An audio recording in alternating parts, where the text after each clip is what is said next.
കേരള ബ്ലാസ്റ്റേഴ്സിന്റെ പരിശീലകനായിട്ടുള്ള മിഖായൽ സ്റ്റഹർ ഇന്നലെ പ്രസ് കോൺഫറൻസിനകത്ത് കുറേ അധികം കാര്യങ്ങൾ പറഞ്ഞിട്ടുണ്ട്. പറഞ്ഞ പ്രധാനപ്പെട്ട കാര്യം, ഫസ്റ്റ് ഓഫ് ഓൾ ഒന്നാമതായിട്ട് ഈ ഒരു ക്ലബ്ബിൽ ജോയിൻ ചെയ്തതിനകത്ത് ഒരു പ്രിവിലേജ് ഉണ്ടെന്നാണ് പുള്ളി പറയുന്നത്. കാരണം കേരള ബ്ലാസ്റ്റേഴ്സ് ഏഷ്യയിൽ തന്നെ ഏറ്റവും കൂടുതൽ ആരാധകരുള്ള വളരെ വലിയൊരു ക്ലബ്ബാണ്. ഇത്രയും ആരാധകരുള്ള ഒരു ക്ലബ്ബിന്റെ ഭാഗമാവുക എന്ന് പറഞ്ഞാൽ അതൊരു പ്രിവിലേജ് തന്നെയാണ്.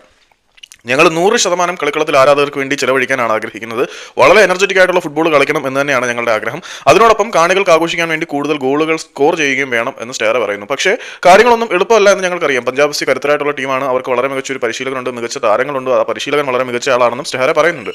പിന്നെ കേരള ബ്ലാസ്റ്റേഴ്സിന്റെ ആരാധകർ പൊതുവെ ക്രിട്ടിക്കൽ വ്യൂ പോയിന്റിലൂടെയാണ് കളിയെ കാണുന്നത്, വിമർശനാത്മകമായിട്ടാണ് കളിയെ കാണുന്നത്. ഇപ്പം നമ്മൾ ചിന്തിക്കാൻ തുടങ്ങിയതാണ് ആശാനെ. ഞങ്ങളെ വിമർശനാത്മകമായിട്ട് ചിന്തിക്കാൻ ഇവിടുത്തെ മാനേജ്മെന്റിന്റെ നയങ്ങൾ പ്രേരിപ്പിച്ചതാണ്. അതുകൊണ്ട് അത് പറയാതിരിക്കാൻ പറ്റത്തില്ല.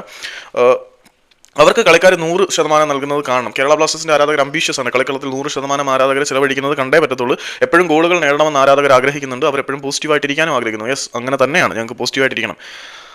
പക്ഷേ എതിരാളികളും കരുത്തരാണ്. അവരും അവരുടെ പോയിന്റിന് വേണ്ടിയാണ് കളിക്കുന്നത്. അവരും വിജയിക്കാൻ വേണ്ടിയാണ് കളിക്കുന്നത് എന്ന് നമ്മൾ ഓർക്കണം.